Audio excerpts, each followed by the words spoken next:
that I'm at an all-time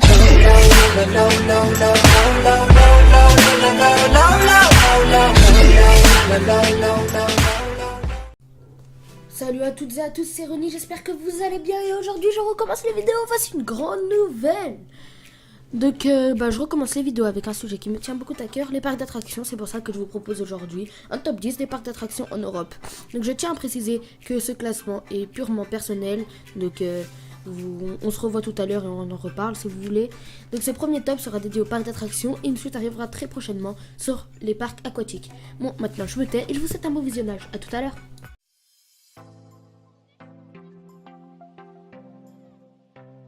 Bon, je vais commencer par un parc que j'aime beaucoup mais qui n'est pas forcément axé coaster, c'est pour cela qu'il se trouve en 10e position de ce classement, le Futuroscope. Ce dernier ouvre ses portes le 31 mai 1987 à 10 minutes de Poitiers. Le Futuroscope mise tout sur l'originalité et l'expérience qu'il veut faire vivre aux visiteurs. Il faut croire que ça marche, car le parc a accueilli 2 millions de visiteurs pour la saison 2016. Bon, on n'est pas sur les chiffres de Disney, c'est vrai, mais c'est quand même un très bon chiffre pour un parc nommé Loisirs. Pour mes 3 attractions préférées, je nomme en 3e place la Vienne Dynamique qui est un simulateur 4D. La seconde place sera pour le royaume de Nanimati avec Arthur et les Minimoys, l'aventure 4D qui est aussi un excellent simulateur. Et pour la première place, je cite Danse avec les robots. Ce qui est vraiment super avec cette attraction, c'est que tout le monde peut en profiter car l'on choisit un niveau au début de l'attraction. Donc le niveau 1, petite sensation, le niveau 2, moyenne sensation et le niveau 3, donc forte sensation avec des ralentissements, la tête en arrière, etc. Bon, je vous balance un extrait.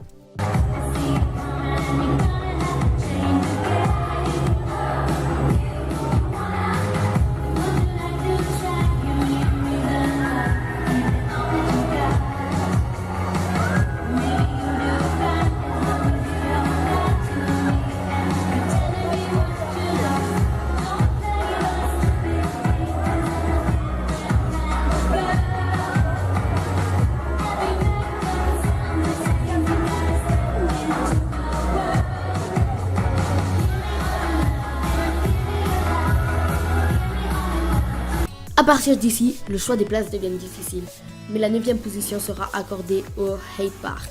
Heide Park est un parc de loisirs situé en Allemagne et c'est même l'un des plus grands en termes de superficie. C'est pour dire, le parc fait plus de 90 hectares. Ce fameux parc a été inauguré durant l'été de 1978, mais connaît un réel succès seulement en 2001 dû à l'ouverture de Colossus. Ce coaster est un wooden de la firme transnationale Intamin et très apprécié du grand public. En 2007, le parc de loisirs est renommé parc à thème suite à l'ouverture d'une zone pirate et d'un hôtel basé sur ce même thème, qui restera le thème principal du parc. Pour les coasters qui m'attirent le plus là-bas, je nommerai Desert Race, Flug der Damonen, désolé si je le prononce pas bien, et bien sûr le fameux Krake.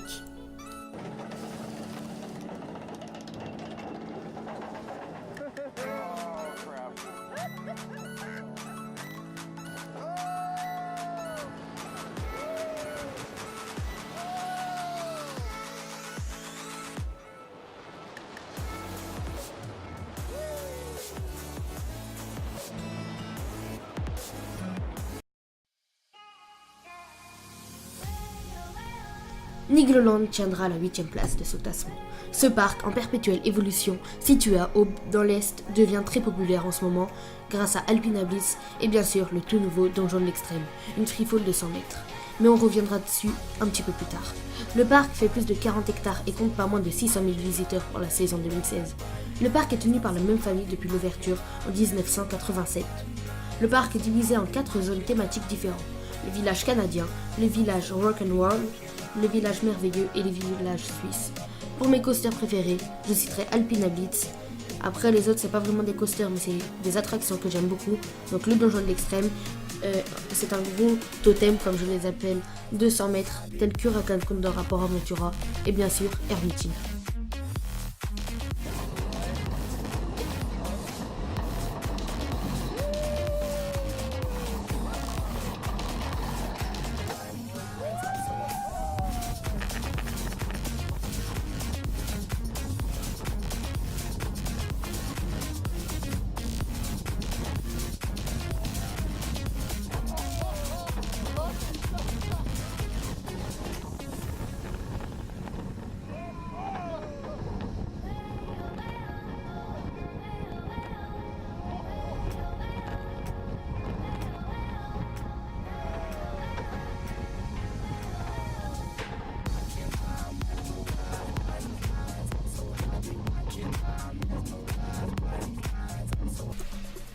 Pour la 7e place de ce classement, j'ai choisi un parc que je porte particulièrement dans mon cœur et c'est pour ça qu'il se trouve quand même à une bonne place car c'est l'un de mes parcs préférés alors que je l'ai connu par total hasard.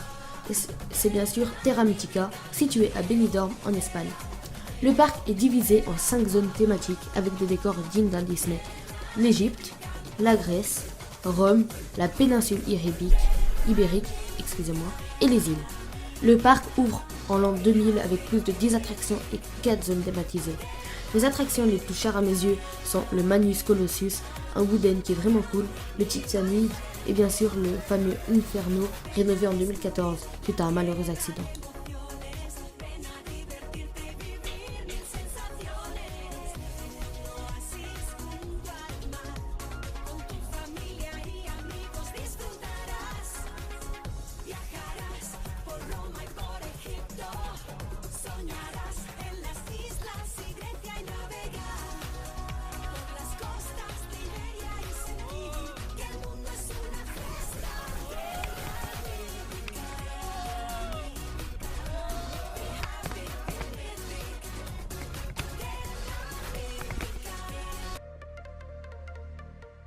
Efteling tiendra la 6e place de ce classement.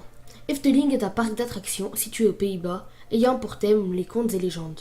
C'est l'un des plus anciens parcs de loisirs en activité puisque ses racines remontent en 1935 lorsque 2 clercs locaux fondent un terrain de jeu. Officiellement inauguré le 31 mai 1952 avec le bois des contes de fées, Efteling compte aujourd'hui 4,764 millions de visiteurs en 2016. Les coasters les plus intéressants et qui m'attirent le plus dans ce parc sont de Wanderholander, qui est une montagne russe aquatique, désolé si j'ai mal prononcé encore une fois, et Baron 1898.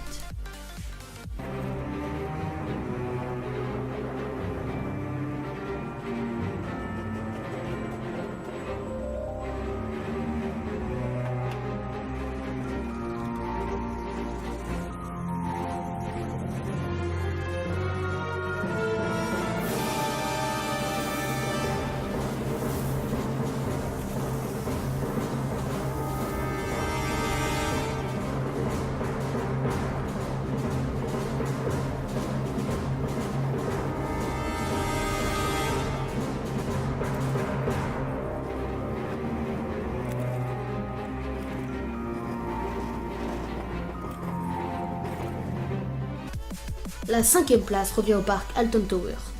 C'est l'un des plus grands parcs d'Europe en termes de superficie, avec 220 hectares, loin devant Europa Park ou encore Busch Garden. Alton Tower est situé au Royaume-Uni, dans la ville d'Alton, connue pour ses magnifiques châteaux. Le parc ouvre ses portes en 1980 et compte aujourd'hui environ 2 millions de visiteurs par an. Les coasters qui m'attirent le plus là-bas sont Galactica, Oblivion et bien sûr, le fameux The Smiler.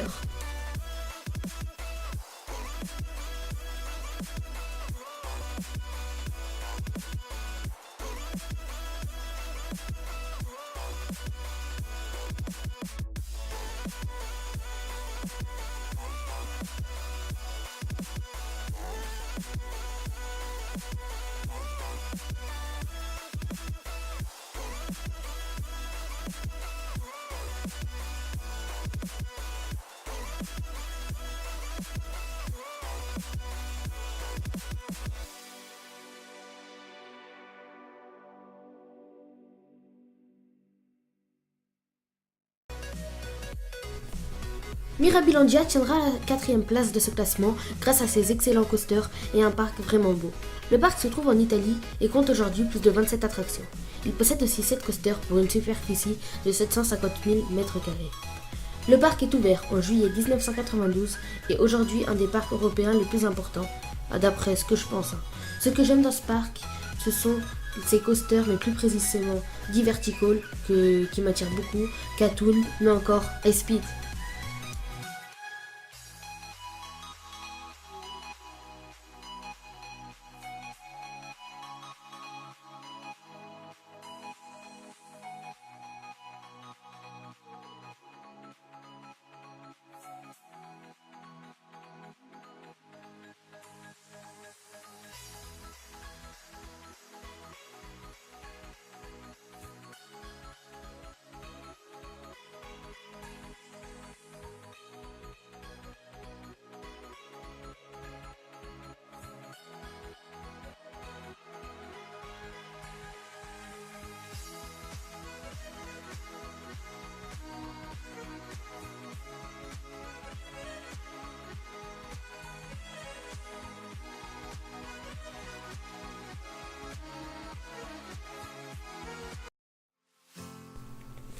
Voilà, nous sommes arrivés sur le podium et la troisième place est occupée par le parc Phantasialand. Phantasialand est un parc allemand situé proche de Cologne, ouvert en 1967. Aujourd'hui, le parc compte pas moins de 36 attractions pour 9 coasters et en moyenne 2 millions de visiteurs par an. Ce que j'aime beaucoup dans ce parc, c'est que tout est thématisé et il y a des gros efforts faits en termes de décoration et thématisation des univers. Dans ce parc, les coasters s'allient parfaitement dans le paysage et c'est vraiment très joli à voir. Mes coasters préférés sont bien sûr Ninja Sphere and Ninja Force, Temple of the Nighthawk, Black Mamba et le fameux Taron.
La seconde place est pour Europa Park, que je vais très brièvement présenter vu que tout le monde le connaît. Europa Park est un parc tenu par la famille ayant créé McRide, qui sont des créateurs de coasters. Le parc ouvre ses portes le 12 juillet 1975 et compte aujourd'hui 61 attractions pour 13 coasters. Le parc se trouve à Rust, à 30 minutes de Luxembourg, et a une superficie de 95 hectares et accueille environ 5,5 millions de visiteurs par an. Mes coasters préférés là-bas sont bien sûr Woodan, Silver Star et Blue Fire, même si j'avoue avoir un petit faible pour Poseidon.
Donc la première place sera attribuée à PortAventura World, qui est vraiment mon parc d'attractions préféré, qui est situé à Salou en Espagne. Ses thématiques s'étendent sur plus de 125 hectares, sans compter Ferrari Land. Le parc ouvre ses portes en 1995 et compte aujourd'hui plus de 5 hôtels avec des visiteurs de plus en plus nombreux chaque année. Mes coasters préférés sont bien sûr Dragon Khan, Charles Baco, Stop Vida, mais le fabuleux, le meilleur, le best du best, Shambhala.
Voilà, c'est déjà la fin de cette vidéo.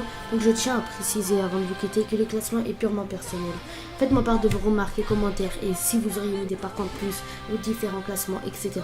Dites-le moi en commentaire. Donc j'espère que vous avez tous kiffé parce que j'ai vraiment bossé sur cette vidéo.